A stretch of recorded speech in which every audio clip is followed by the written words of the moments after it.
Welcome to the Fear and Greed Afternoon Report for Thursday, the 10th of November, 2022. I'm Michael Thompson.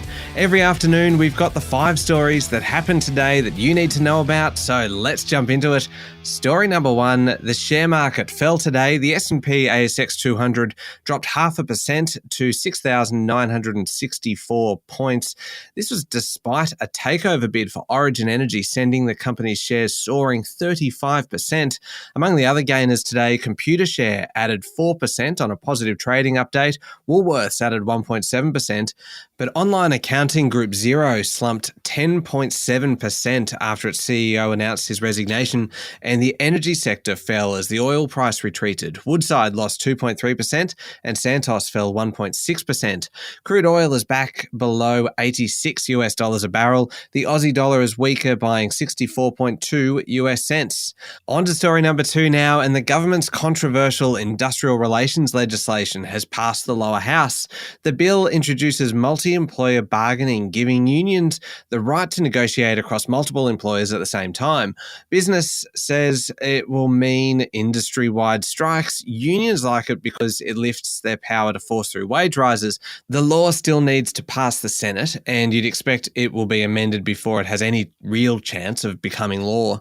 Story number 3, the Perpetual Pendal merger gets complicated after Regal and its partner, private equity firm BPEA EQT, made a new higher $33 a share takeover bid for Perpetual on the basis that it abandoned its merger with Pendal. It is a very messy battle, this one. Regal is offering Perpetual shareholders cash, while the Pendal deal is all in shares.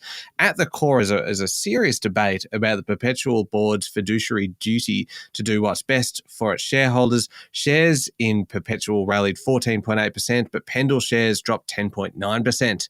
Story number 4, Solomon Lew has succeeded in getting his nominee Terry McCartney elected to the Myer board at the department store's annual general meeting. It is always fascinating when something like this happens. Myer advised shareholders to vote against the appointment of Mr. McCartney. Solomon Lew wrote to shareholders urging them to back him. Lew's Premier Investments is the largest shareholder in Myer, but he refuses to make a full takeover offer for the group. Instead, he just creeps slowly up the register each year. It is fascinating to watch.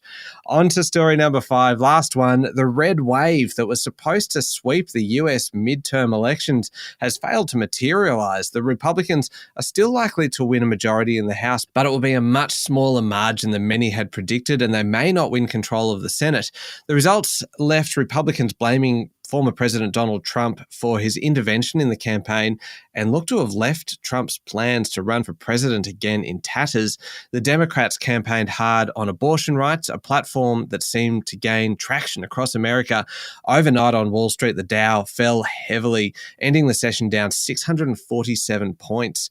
The S&P 500 halted a 3-day rally, falling 2%, and the tech-heavy NASDAQ dropped 2.5%. Leading the losers were News Corp and Disney, which both tumbled after posting disappointing results.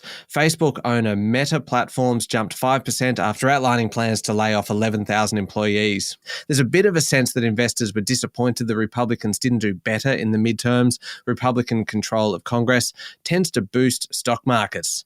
That's it for the afternoon report for Thursday, the 10th of November, 2022. Don't forget to hit follow on the podcast and find Fear and Greed on LinkedIn, Twitter, Instagram, and Facebook. Join me and Adam Lang tomorrow morning for the Fast 5 by Fear and Greed, the top 5 business stories you need to know in 5 minutes. I'm Michael Thompson. Enjoy your evening.